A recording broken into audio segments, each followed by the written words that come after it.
અખંડ સૌભાગ્ય, સુખી દાંપત્ય, સુસંપત્તિ અને ઘરની સુખાકારી માટે કુંવારી કન્યા અને સૌભાગ્યવતી સ્ત્રીઓ આ વ્રત કરે છે। તો મિત્રો, આ વિડીયોમાં જયા પાર્વતી વ્રતની પૂજન વિધિ, મહાત્મ્ય અને કથા સાંભળશું। જો આપને વિડીયો પસંદ આવે તો લાઇક, શેર, કોમેન્ટ કરી ચેનલ પર નવા છો તો ચેનલ સબસ્ક્રાઈબ કરી બાજુમાં બેલ આઇકન પ્રેસ કરી દેજો। ધન્યવાદ। અષાઢ સુદ તેરસના દિવસે જયા પાર્વતીનું વ્રત કરવાનું વિધાન ભવિષ્યોત્તર પુરાણમાં કરેલું છે। લક્ષ્મીજીએ પૂછ્યું, હે દેવેશ, હે જગન્નાથ, ભોગ અને મોક્ષ આપનાર અને મહિલાઓને વૈધવ્ય આવે નહીં અને હંમેશા અખંડ સૌભાગ્ય રહે તેવું શુભ વ્રત આપ મને કહો કે જેથી લોકોનું કલ્યાણ થાય। ત્યારે ભગવાન વિષ્ણુ બોલ્યા, હે દેવી, તમે સાચું બોલ્યા છો, તમારું વચન મિથ્યા થશે નહીં। હું પૂર્વે નહીં કહેલું આ વ્રત તમને કહીશ। એ વ્રત અકથ્ય છે, ગુહ્ય છે, પવિત્ર છે અને સઘળા પાપોનો ક્ષય કરનારું છે। આ વ્રત કરવાથી સ્ત્રીઓ વિધવા થતી નથી। આ વ્રત અષાઢ સુદ તેરસને દિવસે કરવું। પ્રાતઃકાળમાં વનસ્પતિની પ્રાર્થના કરતા કહેવું કે હે વનસ્પતે, આયુષ્ય, બળ, તેજ, પ્રજા, પશુ, ધન, બ્રહ્મજ્ઞાન અને મેઘા મને આપો। આ મંત્ર ભણીને દાતણ કરવું અને પછી નિયમ લેવો। નિયમથી જ વ્રતનું ફળ પ્રાપ્ત થાય છે। નિયમ વિના વ્રત નિષ્ફળ જાય છે। એટલે નિયમ લઈને જ પ્રયત્નપૂર્વક વ્રત કરવું કે હું સદા પ્રમુદિત રહી ધ્યાનથી એકવાર સ્વાદ રહિત ભોજન કરીશ અને હે ભગવાન, મારું પાપ હરો એવો નિયમ લેવો। સુવર્ણની અથવા રજતની અગર માટીની વૃષભ પર બિરાજેલા ઉમા મહેશ્વરની મૂર્તિ તૈયાર કરવી। ગોષ્ઠમાં, દેવાલયમાં અથવા બ્રાહ્મણના ઘરમાં એ મૂર્તિની વેદ મંત્રોથી પ્રતિષ્ઠા કરવી।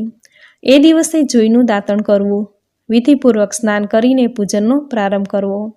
ત્યાર પછી પાર્વતી મહેશ્વરને કુમકુમ, અગર, કસ્તુરી, સિંદૂર અને અષ્ટગંધ અર્પણ કરવા।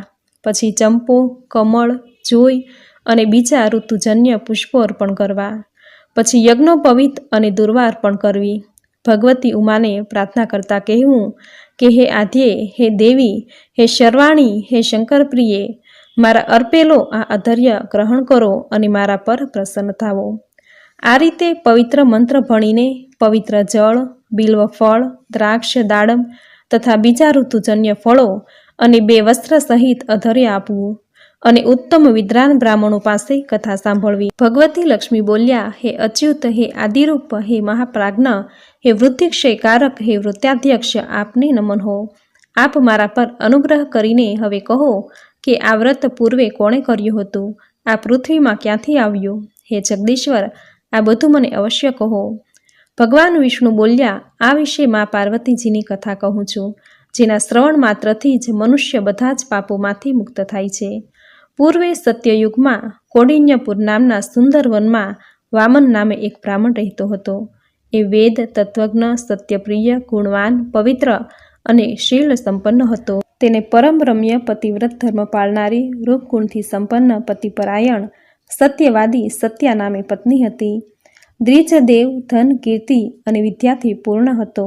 ઈશ્વર પર અનન્ય શ્રદ્ધા, સુખી જીવન, દિવસનો વધારે પડતો સમય પ્રભુ ભજનમાં જ વ્યતીત કરે। તેમના જીવનમાં તેમને એક ખોટ ચાલતી અને તે હતી તેના જીવનમાં સંતાનનો અભાવ। પૈસે ટકે કોઈ કમી નહીં, પણ બાળકની ખોટ એ જ તેના જીવનની મોટી ખોટ હતી। ઘરમાં ધનના તો ઢગલે ઢગલા, પણ પાછળ કોઈ ભોગવનાર નહીં। અચાનક એક દિવસ મહર્ષિ નારદજીનું આગમન થયું। ખૂબ જ પ્રેમથી ભાવભર્યું સ્વાગત કરી તેમને અધર્ય, ખાદ્ય વગેરે સમય પૂજા કરી। નારદજી તો પ્રસન્ન થયા। નારદજીના દિલમાં બ્રાહ્મણની સ્થિતિ જોઈને દયા આવવાથી લાગણીવશ થઈ નારદજીએ વામન અને સત્યાને કહ્યું કે માંગો, તમે જે માંગો તે આપું। ત્યારે બ્રાહ્મણે કહ્યું કે હે નારદજી, બીજી તો કોઈ ખોટ નથી, પણ ઘરમાં શેર માટીની ખોટ છે। આ એ જ ખોટ અમારા જીવનમાં સતત ખટકે છે। માટે હે ભગવાન, સંતાન વિહોણા મારા જેવા દિનને પુત્ર પ્રાપ્તિ શી રીતે થાય તેવું કોઈ વરદાન આપો। ત્યારે નારદજી બોલ્યા, હે દ્વિજરાજ, તમારા નગરની દક્ષિણે બીલીનું વન છે। ત્યાં ભગવાન આશુતોષ શિવનું લિંગ સૂકા પાંદડાથી ઢંકાયેલું છે। તેને શોધી પૂજા કરવાથી તમને તેમની કૃપાથી સંતાન સાંપડશે। આટલું કહીને નારદજી તો વિદાય થઈ ગયા। બ્રાહ્મણ વામન પોતાની પત્ની સત્યા સાથે શિવલિંગની શોધમાં ગીચ જંગલમાં ચાલી નીકળ્યો।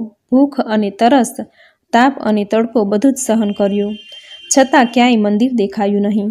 આખરે થાક્યા પાક્યા એક ઝાડ નીચે બેઠા અને વિચાર કરવા લાગ્યા કે હવે શું કરવું, આગળ જવું કે ઘેર પાછા વળવું. આમ વિચાર કરતા હતા ત્યાં જ તેની નજર સામે એક ટેકરો દેખાયો.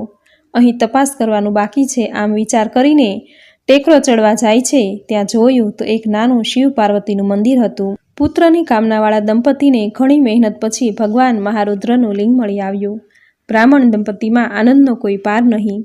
આજુબાજુનો કચરો કાઢી જગ્યા સાફ કરી, ઝાડા બાજી ગયેલા તે દૂર કર્યા, બહારથી પાણી લાવી આખું મંદિર ધોયું.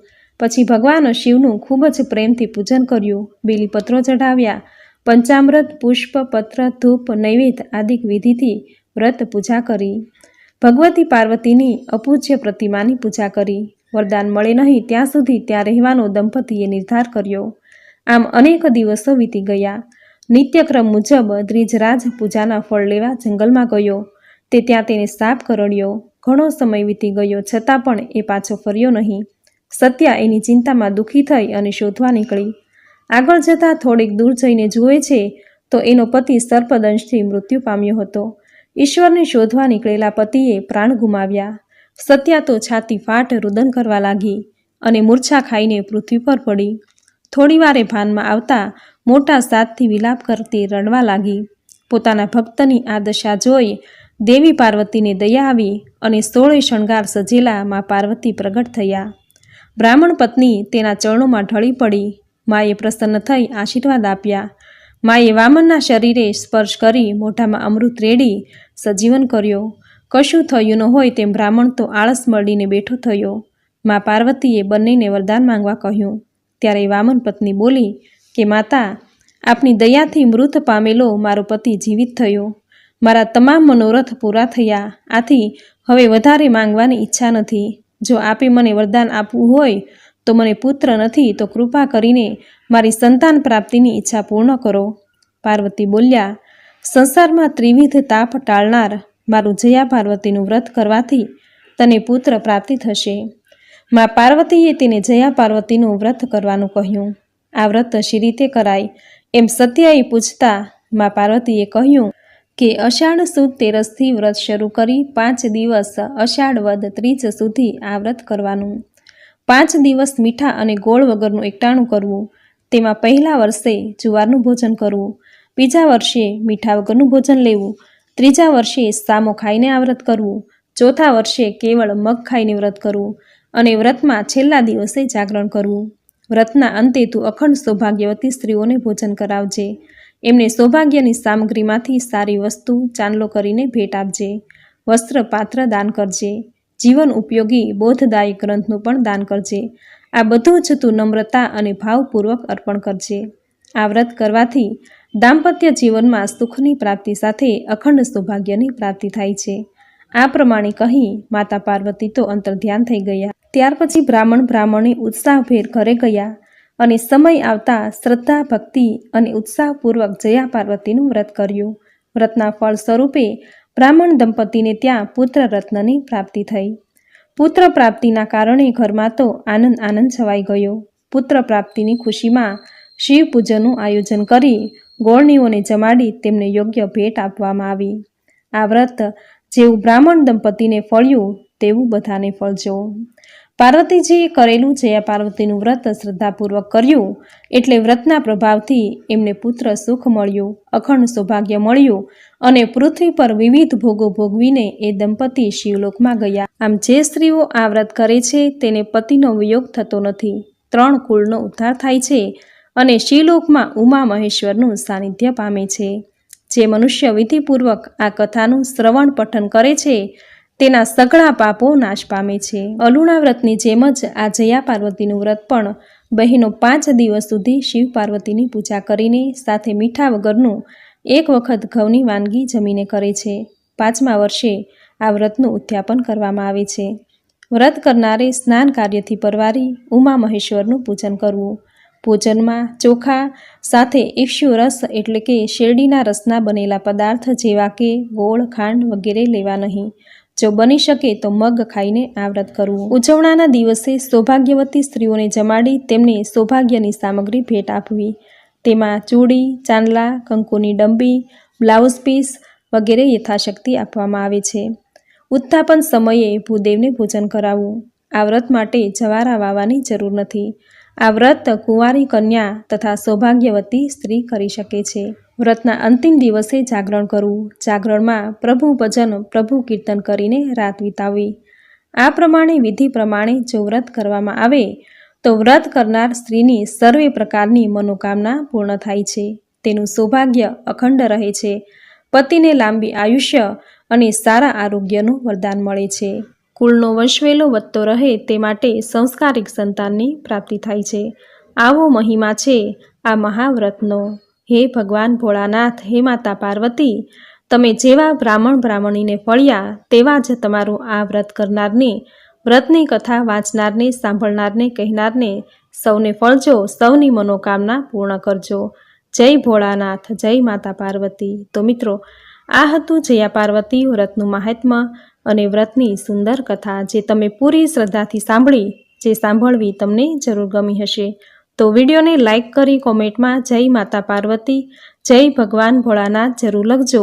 ચેનલ પર નવા છો તો ચેનલ સબસ્ક્રાઈબ કરી બાજુમાં બેલ આઇકોન પ્રેસ કરી દેજો, જેથી આપણા આવનાર દરેક નવા વિડીયોની નોટિફિકેશન તમને મળતી રહે. તો ફરી મળીશું આવી જ નવી ધાર્મિક માહિતી, નવી ધાર્મિક કથા સાથે. ત્યાં સુધી આપ સૌને મારા જય શ્રી કૃષ્ણ.